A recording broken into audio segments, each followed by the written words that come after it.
Buenos días, doctora, compañeros. Yo soy Dareden Martínez Pérez y hoy vamos a hablar de la artritis reumatoide.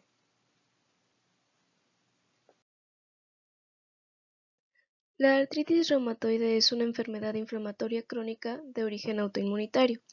Esta puede llegar a afectar muchos tejidos y órganos, pero principalmente ataca las articulaciones. Aquí produce una sinovitis inflamatoria proliferativa y no supurativa. Lo que podemos sacar de esta diapositiva es que esta enfermedad es inflamatoria y afecta a las articulaciones, con mayor proporción a las articulaciones pequeñas como a las articulaciones de las manos o de los pies, además de que este es de origen autoinmunitario. Esto quiere decir que nuestro propio sistema inmune llega a atacar a nuestro propio organismo, además de que todo esto nos lleva a una sinovitis, lo que es una inflamación de la cavidad sinovial que está dentro de las articulaciones. Epidemiológicamente hablando, el porcentaje en el mundo que padece artritis reumatoide es del 0.4% al 1%.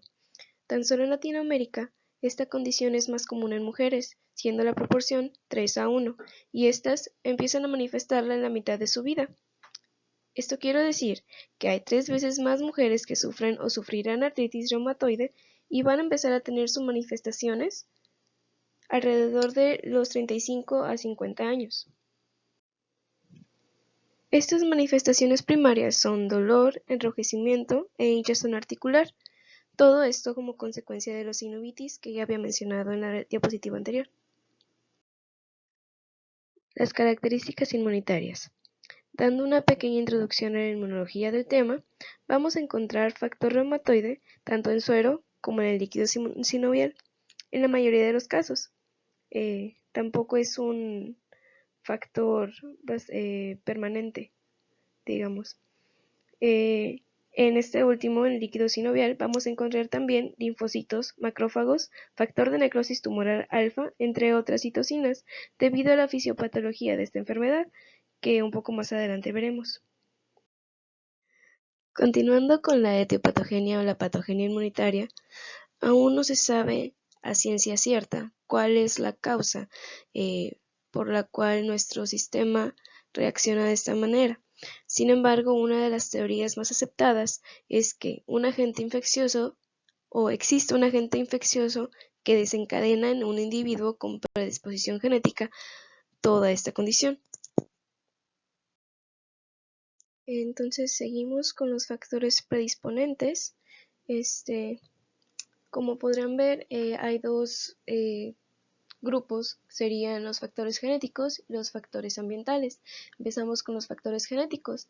Estos suelen darse por las fallas en la codificación de genes HLA-DR1 y HLA-DR4. Aquí se puede dañar de dos maneras. El fallo en la tolerancia. Esto quiere decir que cuando hay una falla en la codificación de estos genes, la tolerancia, digamos, el sistema inmune no podría tolerar tantos microorganismos o luchar contra ellos de la misma manera que un individuo sin fallas en la codificación de estos genes, por lo cual se podría generar de una manera exagerada esta respuesta. La segunda manera en la que puede hacer daño es la respuesta desregulada de los linfocitos, pues a falta de regulación también podría resultar en una respuesta exagerada. Y ahora con los factores ambientales, pues está el tabaco y las infecciones. Esto nos daña en el sistema inmune por la modificación enzimática de las autoproteínas, que también tienen una repercusión. Algunos ejemplos del agente infeccioso del que se habla en la predisposición ambiental podrían ser el micoplasma, el parvovirus B19 y el retrovirus, cuyo mecanismo potencial patogénico es la inflamación sinovial directa. Del mismo modo, hay un grupo en el que actúa el mimetismo molecular, que es cuando una similitud de secuencias entre unas moléculas propias y extrañas activan la inmunidad celular, provocando esta reacción o enfermedad autoinmune. Los que utilizan este mecanismo son los agentes infecciosos que vendrían siendo las bacterias entéricas, el Mycobacterium y el EBV. Al igual, las paredes de células bacterianas tienen el mecanismo potencial patogénico de la activación del macrófago. Este es un paso importante ya entrados en la fisiopatología de la enfermedad. Ok, entonces, con la fisiopatología vemos cuáles eran los factores predisponentes. Estos entran al organismo y obviamente se genera una presentación de antígeno. Aquí la respuesta va a ser dada por la inmunidad celular y los linfocitos T. A partir de esto, los que van a venir a ayudar van a ser los linfocitos T helper 1 y 17. A su vez, estos linfocitos van a generar interferón gamma y la interleucina 17 y la 7. Entonces nos quedamos con que se produce el interferón gamma y la interleucina 17 y la 7. Estos dos de alguna manera se complementan para llegar a un propósito. ¿Por qué? Porque la interleucina 17 y la 7 lo que hace es el reclutamiento de células proinflamatorias, tales como los neutrófilos, los macrófagos o los eosinófilos. Y el interferón gamma activa a los macrófagos. Al trabajar en conjunto, la interleucina 17, 7 y 7, que recluta a los macrófagos, y el interferón gamma, que los activa, el macrófago ya activado produce lo que es el factor de necrosis tumoral alfa y la interleucina 1, que son las sustancias digamos más importantes o las que van a causar la mayoría de las manifestaciones de esta condición.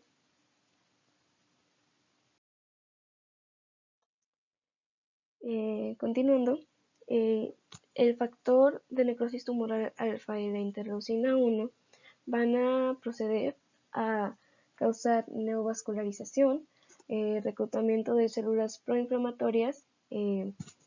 Este paso ya había sido, digamos, hecho o realizado por la interleucina 17-7.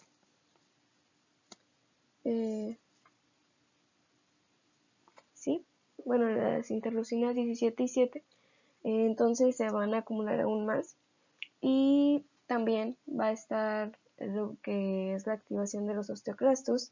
Esto nos va a dañar porque pues los osteoclastos sabemos que degradan, reabsorben y remodelan los huesos, esa es su función. Entonces nos va a dejar con resorción ósea y pues obviamente daño al hueso.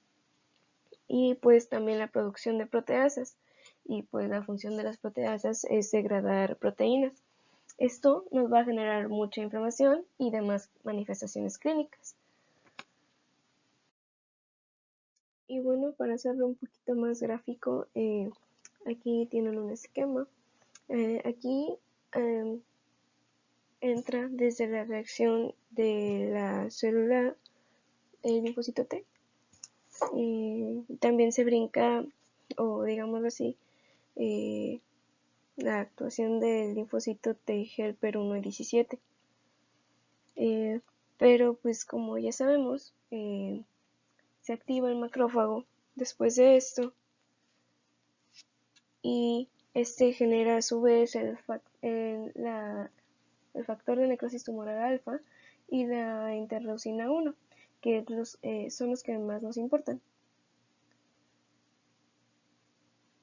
Después de esto, a su vez, el factor de necrosis tumoral alfa activa la interleucina 6, la interleucina 8 y la interleucina 1.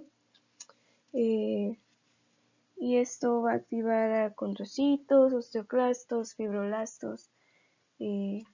Como ya les había dicho, esto va a hacer que se migren las células polimorfonucleares y pues la resorción ósea y el daño al hueso. Aquí se ve también, se alcanza a ver la inflamación de la membrana sinovial y algo conocido como panos. Oí también que en español se le llamaba paño. Eh, este es como un tejido granular que crece en la cavidad sinovial.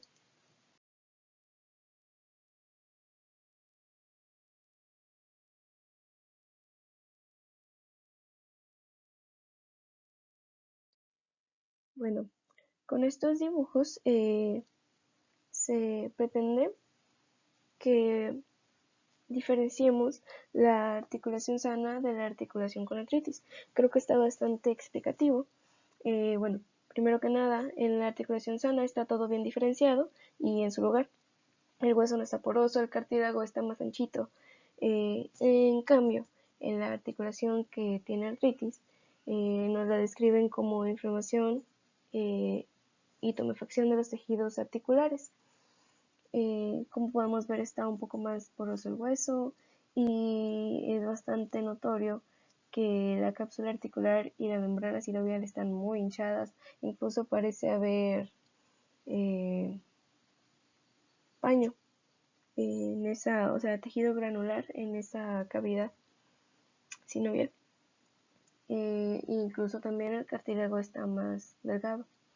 Y esas son las diferencias a simple vista y esquemáticas, o lo más representadas que se pueden llegar a ver.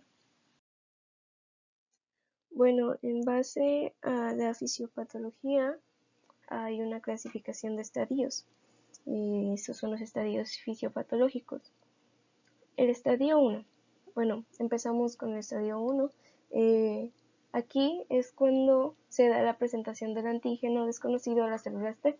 Aquí obviamente es asintomático y se representa con la imagen de su izquierda. Es una articulación normal completamente porque está en el estadio 1, entonces no se ha presentado ninguna manifestación. En el estadio 2 ya inicia y se perpetúa la respuesta inflamatoria. También hay proliferación de las células T y ya hay angiogénesis sinovial. También se liberan citocinas y esto es bastante obvio porque ya hay inflamación. Lo pueden observar el ejemplo del lado derecho. En el estadio 3 esto ya empieza a ser crónico. Entonces, en el líquido sinovial ya hay mediadores solubles de la inflamación y infiltración neutrofílica. Hay proliferación del líquido sinovial, también hay dolor articular, inflamación y rigidez matutina. Estos son los principales síntomas. También pueden llegarse a ver ya los nódulos reumatoideos. Como vemos en la imagen de la esquina, está ya bastante hinchado, ya hay muy poco cartílago, hay mucho líquido y está muy poroso el hueso. Y bueno, el estadio 4 tiene exactamente los mismos síntomas del estadio 3, que son el dolor articular, la rigidez matutina y la inflamación. Pero en este estadio ya se puede observar en radiografías la osteoporosis cerca de esta articulación y en algunas resonancias magnéticas ya se puede ver la invasión del paño, el tejido granular. Ya en el estadio 5, como podemos observar en todas las imágenes, ya hay una erosión del hueso muy evidente. Hay proliferación de condrocitos y hay distorsión de arquitectura articular, es decir, se va a presentar anquilosis. Y esta anquilosis va a ser bastante difícil de sobrellevar. Los síntomas van a ser mucho dolor, inflamación, exactamente igual, obviamente la inestabilidad articular y la contractura. Además de que pueden llegarse a presentar ya complicaciones extraarticulares. Y bueno, en los rayos X se van a presentar las erosiones y pues la disminución del espacio articular. Aquí se puede observar muy claramente la diferencia entre un espacio articular saludable y la diferencia con el estadio 5.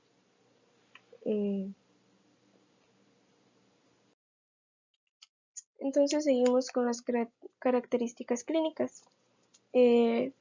Las características clínicas se van a dividir entre las manifestaciones articulares y las extraarticulares.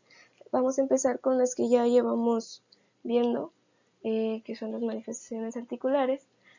Van a ser lo mismo: dolor e inflamación articular, rigidez articular prolongada, y se van a desarrollar aparte deformidades. De estas no se había hablado. Estas deformidades, por lo general, van a ser en ojal. Esto quiere decir que la articulación media se va a encurvar hacia arriba y la articulación distal se va a encurvar de manera excesiva hacia afuera. Es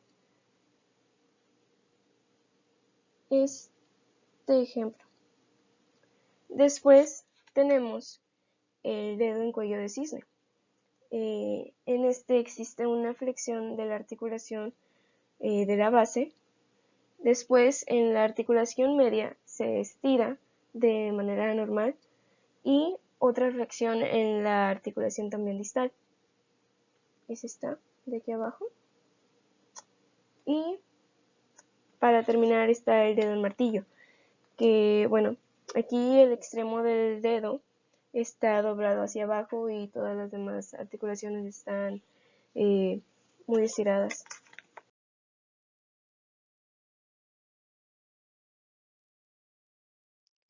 Las manifestaciones extraarticulares. Bueno, estas incluyen los nódulos reumatoides. Los nódulos reumatoides suelen ser subcutáneos y se caracterizan por tener una zona central de necrosis fibrinoide, que además tiene apariencia irregular y está rodeada por células mononucleares con una zona externa que tiene tejido de granulación, y este contiene células plasmáticas y linfocitos.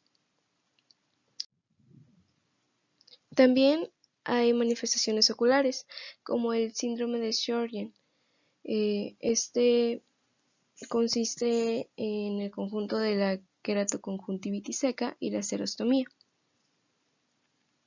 En manifestaciones pleuropulmonares se pueden mencionar como la pleuresía, la neumonitis y la hipertensión pulmonar.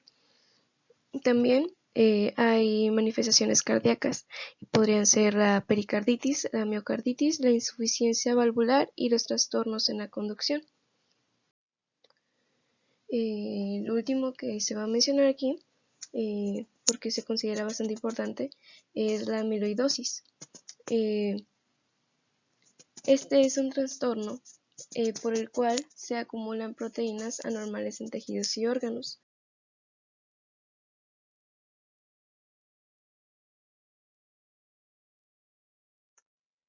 Otra manifestación importante es el síndrome de Felty.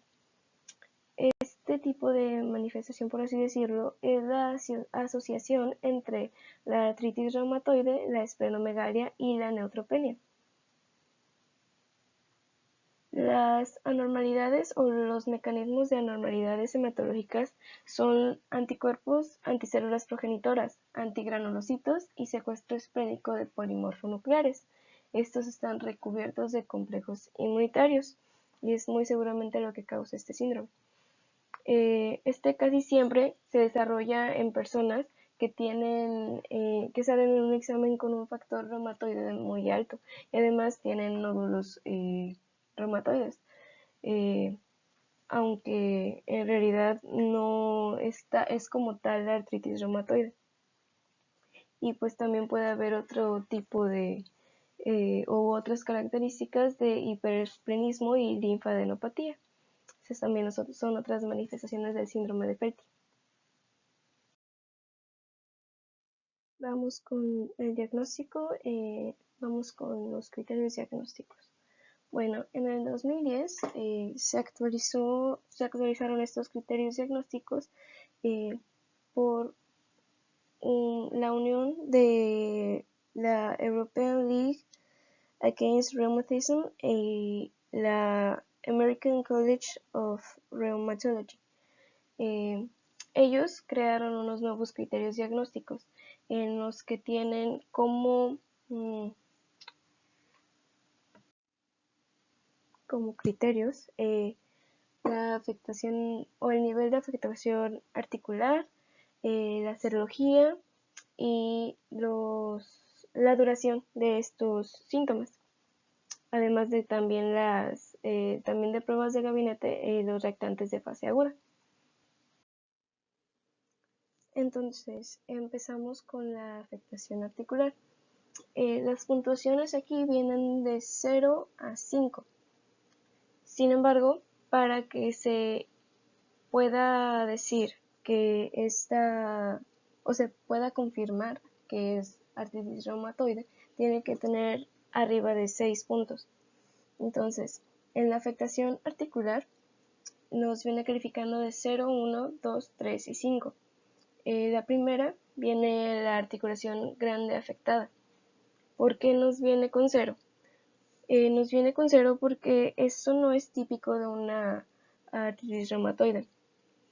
Como sabemos, se tiende a afectar más a las articulaciones pequeñas y en más número también. Entonces, ya la cosa cambia cuando aumenta el número de articulaciones grandes afectadas. Cuando hay de 2 a 10 articulaciones grandes afectadas, la puntuación va a ser 1. Sin embargo, como les había comentado, las articulaciones pequeñas son mucho más comunes que se presente la afectación de estas. Por lo tanto, de 1 a 3 articulaciones pequeñas afectadas va a ser un puntaje mayor, aunque sean 10 grandes afectadas. Entonces, de 4 a 10 articulaciones pequeñas afectadas, también 3. Y más de 10 articulaciones pequeñas afectadas son 5 puntos. Entonces, esto prácticamente nos dice que ya está confirmado. Entonces, seguimos con la serología. Bueno, la FR es el factor reumatoide y estas letritas que son ACPA quiere decir anticuerpo antipéptido citrulinado cíclico. Estos se crean porque hay un problema en el sistema por la misma artritis, entonces, o por alguna afectación autoinmune. Entonces, es como si las inmunoglobulinas G y M estuviesen, digamos, luchando entre ellas y esto libera estos factores. Cuando estos factores son negativos, se le pone un 0. Cuando son positivos, aunque sean bajos, eso quiere decir a menos de 3, se tiende a poner 2 porque aunque no siempre se tiene el factor reumatoide en la artritis, más del 80% de los casos lo tiene. Y pues cuando es un positivo alto de estos factores, pues con mayor razón se le da un mayor puntaje. Y ahora con los reactantes de fase aguda, bueno, este es el BSG. Bueno, esto es la velocidad de sedimentación globular y pues la PCR. Estas pruebas se hacen más que nada para medir el nivel de inflamación. Entonces, si estos niveles están normales, pues entonces es como de que no tiene nada que ver. entonces se le pone un 0, y cuando están elevadas o más de lo normal, aunque sea un poco, se le pone un 1. Bueno, también en base a la duración también hay un criterio, y cuando es una duración corta de menos de 6 semanas, quiere decir que esto no va con la artritis reumatoide, entonces se le pone un 0, y cuando son más de 6 semanas se le pone un 1. Como nosotros sabemos, la artritis reumatoide es una enfermedad crónica, por lo cual no puede durar la afectación simplemente menos de 6 semanas. Y bueno, este esquema es prácticamente lo mismo que la tabla de los criterios. Aquí empieza con los lineamientos que dice la bolita verde, significa que sí hay artritis reumatoide, y la roja que no clasifica como eso. Empieza con la pregunta de que si hay más de 10 articulaciones o al menos una pequeña afectada. Entonces se divide en sí o no. Si dice que sí, la serología, que es la que te incluye el factor reumatoide y el anticuerpo antipeptídico citrulinado cíclico.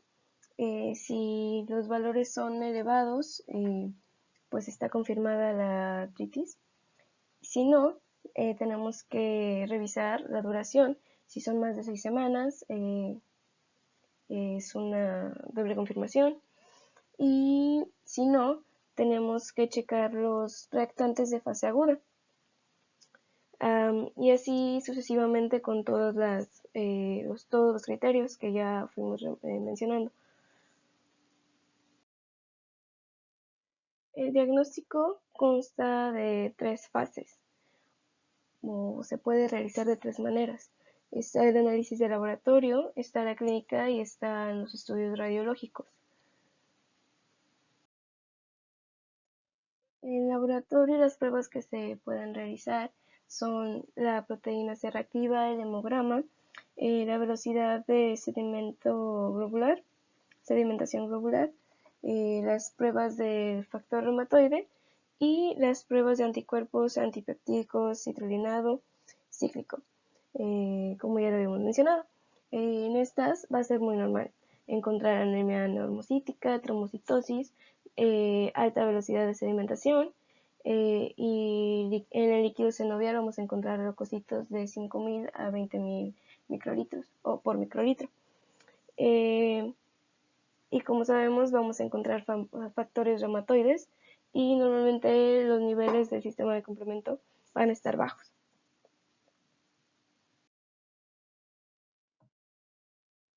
El diagnóstico radiológico es bastante característico, ya que hay tumefacción de tejidos blandos. También se puede observar la desmineralización yuxtaarticular, o sea, cercana a la articulación. Se puede observar que los huesos están porosos o un poquito menos blancos, además de que hay estrechamiento del espacio articular. Por lo mismo hay también desgaste del hueso, erosiones óseas, y pues puede llegar a haber desajuste o subluxación de superficies articulares, así como desplazamiento de huesos. Para el diagnóstico en clínica está el diagnóstico inmunitario y el diferencial. El inmunitario lo vamos a dar revisando los resultados de laboratorios. Por ejemplo, el factor reumatoide, que ya les había comentado, que está en el 80% de los casos. Puede no estar, no es de ley que esté, pero si está, es prácticamente seguro que es una enfermedad inflamatoria crónica. También va a haber niveles de anticuerpos antinucleares, y si los niveles de complemento están bajos, nos va a sugerir una vasculitis activa, y si hay niveles de crioglobulinas nos va a sugerir una vasculitis reumatoide. Pasando con el diferencial,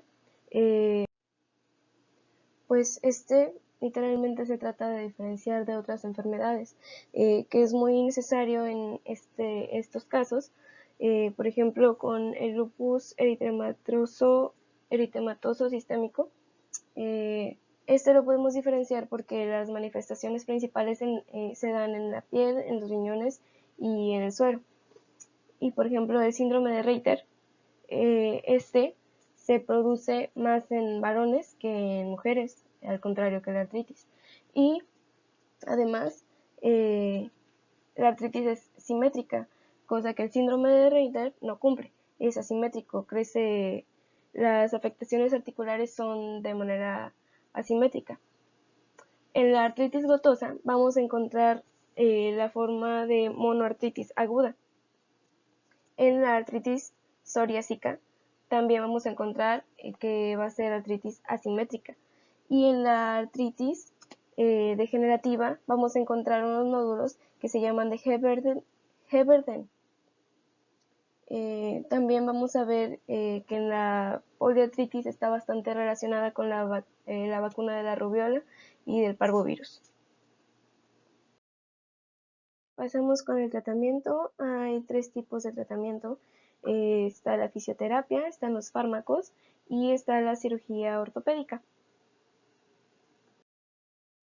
Entonces, con la fisioterapia, esta es de vital importancia para la movilidad de las articulaciones, para que no se vaya desapareciendo. Y bueno, tenemos que generar una buena relación de descanso-ejercicio. Y también se puede generar con la aguaterapia, y también tenemos que manejar una buena relación calor-frío porque puede salir contraproducente. Bueno, el tratamiento con fármacos. El objetivo principal es disminuir la inflamación sinovial. El primer fármaco que vamos a utilizar es el fármaco modificador de la enfermedad. El principal es el metotrexato.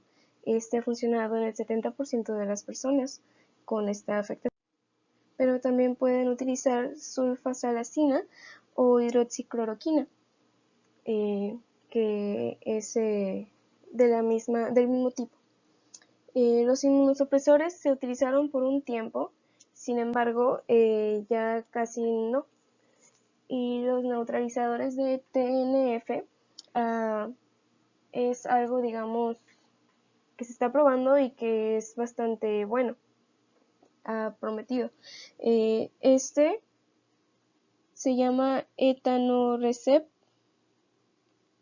y puede funcionar solo o también con el metotrexato. En conjunto trabajan muy bien. Los AINES están muy bien también, pero más que nada aislados. Estos ofrecen alivio sintomático, pero muy pocas veces la regresión de la enfermedad. Y con los corticosteroides, pues también son recomendados como un tratamiento adjunto al fármaco, y a veces logra desactivar la progresión de las erosiones. Para eso, a veces se utilizan estas inyecciones que son intraarticulares.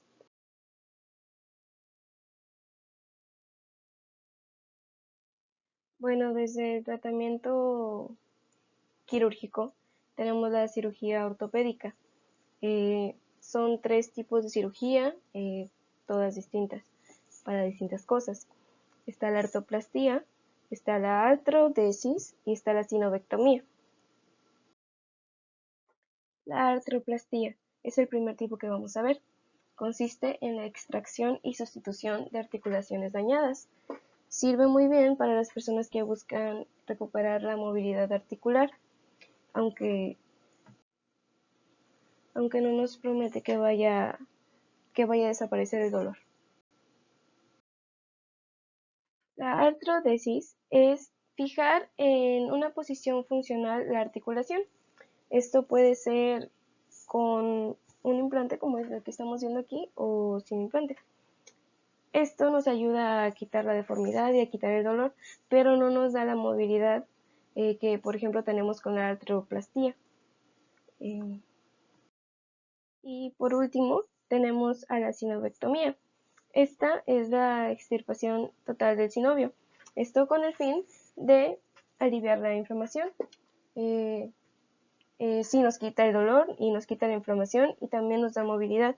Sin embargo, el sinovio vuelve a crecer. La cápsula sinovial vuelve a crecer, entonces no nos da la durabilidad que nosotros quisiéramos. Las complicaciones. Bueno, por ejemplo, tener más de 20 articulaciones afectadas en 6 meses, más los nódulos y también un alto nivel de factor reumatoide. Esto da un pronóstico desfavorable. Cuando un paciente es diagnosticado con artritis reumatoide, después de 10 o 15 años, el 50% se encuentra ya estable o ha podido moderar su estilo de vida. El 70% ha dicho que ha podido completar incluso jornadas de trabajo completas y el 10% refiere incapacidad total. La muerte en realidad está más relacionada con la sepsis de estas articulaciones o con complicaciones de tratamiento. Muchas gracias por la atención.